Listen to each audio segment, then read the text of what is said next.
Right, well, the key to success is really all in the preparation. Firstly, make sure you dress comfortably and in an appropriate style for the job you're applying for. So, nothing too trendy if you're going for a banking job, and a conservative suit probably won't help your cause if you're after a job as a cutting-edge fashion designer. And, obviously, remember to prepare everything you'll need to take the night before. Apart from your personal possessions, you'll probably need a map, your CV, photocopies of certificates, that sort of thing. Go out and buy yourself a folder to put them in. It's not too impressive when interviewees are fumbling around dropping paper all over the floor. Another important point is to go online and work out how you're going to get to the interview so that you arrive in good time with no last-minute panics.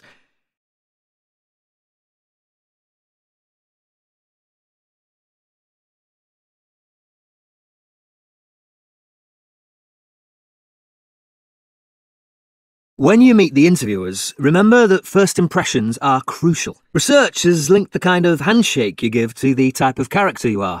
I'm not entirely convinced by this, but the same research also links eye contact to personality, and this, along with a smile, is what most interviewers will notice straight away and will help to create a favourable impact before you even sit down. When you do sit down, sit to the back of the chair and try not to slouch. Your body language speaks volumes and shows you are confident. So, relax your shoulders, hold your head high and don't fidget.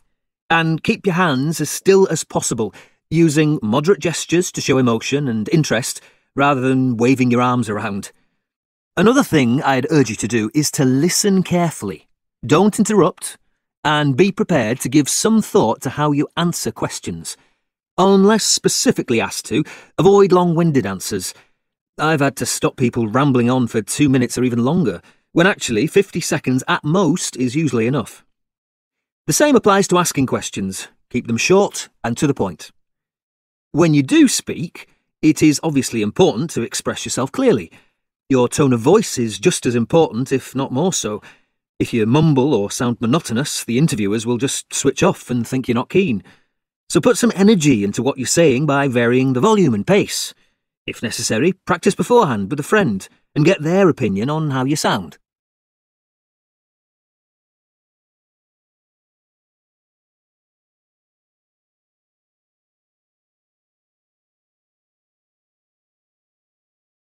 Well, the photos are similar in one way. They both show learning situations. One is a lecture, could be at a university, and the tutor looks as if he is giving his audience a whole mass of information.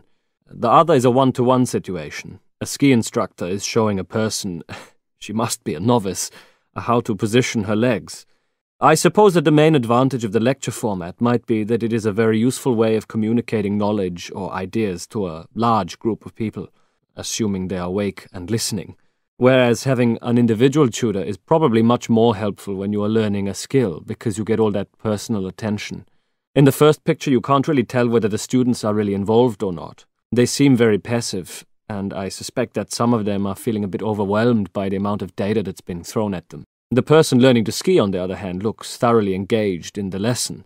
I guess, though, that she must be feeling a little apprehensive. It would be only natural if it's her first time on skis.